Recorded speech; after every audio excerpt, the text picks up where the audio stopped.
இன்றைக்கி நம்ம போளி பார்க்க போகிறோம். அதுக்கு கடலைப்பருப்பு ஒரு அரை டம்ளர் எடுத்து, அரை டம்ளர்லாம் ஒரு கப்பு எப்படி எடுத்துக்கிறீங்களோ எடுத்துக்கோங்க. ஒரு 4-5 விசில் வச்சு வேக வச்சு எடுத்துகிட்டு வந்துடுங்க. அதுக்கப்புறம் மைதா மாவு, கோதுமை மாவு ரெண்டுமே நான் அரை கப் எடுத்திருக்கேன். அதிலே ஒரு சிட்டிகை உப்பு, கொஞ்சமாக மஞ்சள்தூள் போட்டு கொஞ்சம் தண்ணி விட்டு நல்லா தளர பிசைஞ்சுக்கணும். நல்லா பிசைஞ்சு கொஞ்சம் மேலே எண்ணெயும் விட்டு நல்லா மூடி போட்டு மூடி வச்சிடலாம். நல்லா ஊறட்டும். அதுக்கப்புறம் அந்த பருப்பு வெந்துடுச்சுப்போம். இதை நம்ம மிக்சியில் போட்டோம் அரைச்சி எடுத்துகிட்டு வந்துடலாம் வடிகட்டிட்டு. இல்லைன்னா நம்ம மசிச்சு விட்டுக்கலாம். அதுக்கப்புறம் வெல்லம், எவ்வளோ பருப்பு எடுத்துருக்கோமோ அதே அளவு வெல்லம், கொஞ்சமாக லைட்டாக தண்ணி ரொம்ப விட வேண்டாம் விட்டு இந்த பருப்பையும் போட்டு நல்லா மசிச்சு விட்டுக்கோங்க.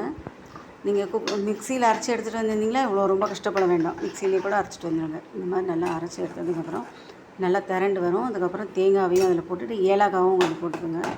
போட்டு நல்லா கெட்டியாக இந்த மாதிரி வந்துடும்.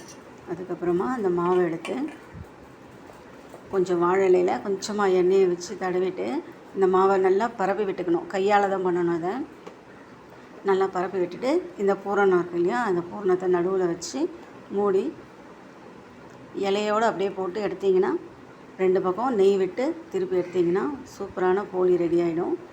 செஞ்சு பார்த்துட்டு கமெண்ட் சொல்லுங்கள். இது ஆவணி ஆவட்டத்துக்கு ரொம்ப விசேஷமானது.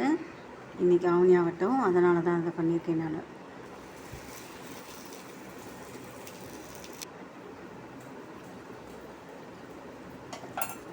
டேஸ்ட் ரொம்ப சூப்பராக இருக்குது. செஞ்சு பார்த்துட்டு கமெண்ட் சொல்லுங்கள்.